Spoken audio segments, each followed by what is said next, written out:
Vanessa, thank you so much. Summer is here and school is almost out for students, but that doesn't necessarily mean putting those books away for 3 whole months. There's your warning. Some experts say summer is the perfect time to take advantage of the extra free time to get ahead before school starts again. Joining me now to talk everything that you need to know. Students can do a lot during the summer to get ready. Incoming seniors must do a lot before fall as well. Dr. Bari Norman, education consultant and head counselor at Expert Admissions, is here to give us everything that we need to know. Dr. Norman, thank you so much for being here.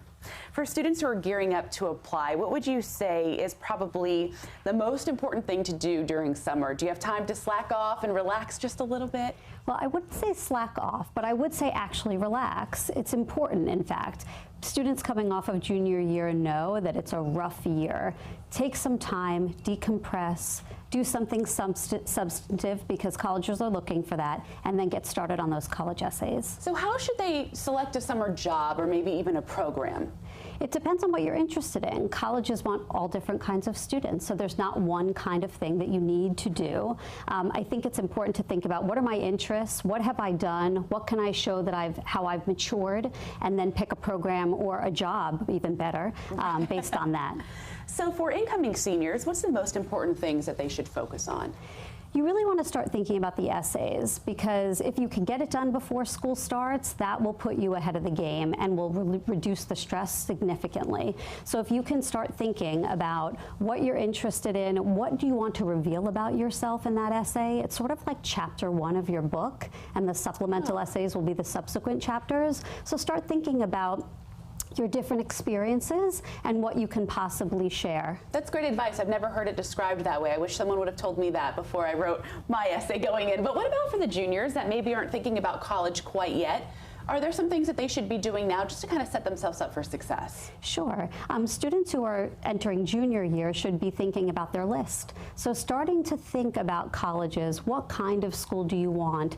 Does it matter where it's located, how big it is? Certainly think about the intensity of the academic scene and the social scene. People forget about the social scene and will focus intently on rankings or where can I get in. You're going to be able to get into a pretty wide range of schools. Your job is to narrow down where you'd be most comfortable. Oh, that's interesting. So when you talk about some of the social settings, what are some of the things that you, in your mind, are thinking that people should be thinking about? Well, the social scene in terms of the Greek life, so are you a fraternity or sorority kind of person? Also that balance between academics and social. There are some schools that are truly a balance. There are some that are incredibly intense, both in terms of academics and a social life. And you have to know yourself and say, what can I handle? You want to be able to have fun and work, but you don't want to get so bogged down in work that you can't have fun, or the reverse. Of course. Good advice. The recent Varsity Blues admission scandal, we have to talk about that. It really shined a spotlight on how competitive it is and how far people will go to get their children into school. So what would you say about some of the admissions processes now? Have they changed because of that? We haven't seen any real changes in the admissions process, and that's because Varsity Blues really had a lot to do with athletics.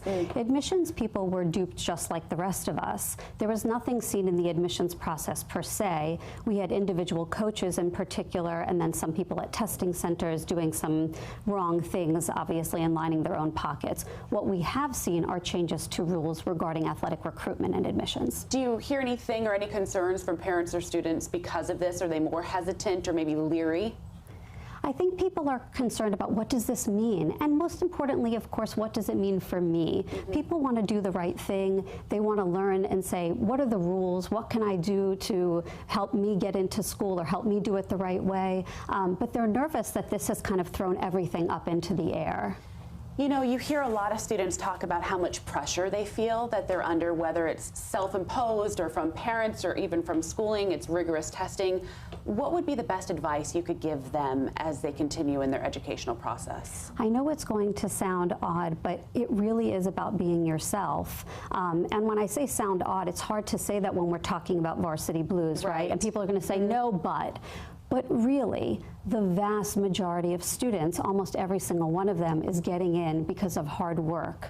And that's really the best thing that you can do. Also, as I mentioned before, they want all different kinds of students. So if you try to be someone else, you end up tending to present a pretty generic version of a student. It's not compelling. And that's when people scratch their heads and say, I had the scores, I had the grades, I had the extracurriculars. How come I didn't get in? Okay, be yourself and work hard. Really? Good. I like it, Dr. Norman. Thank you so much for being here. All the advice is definitely appreciate it. Thank you.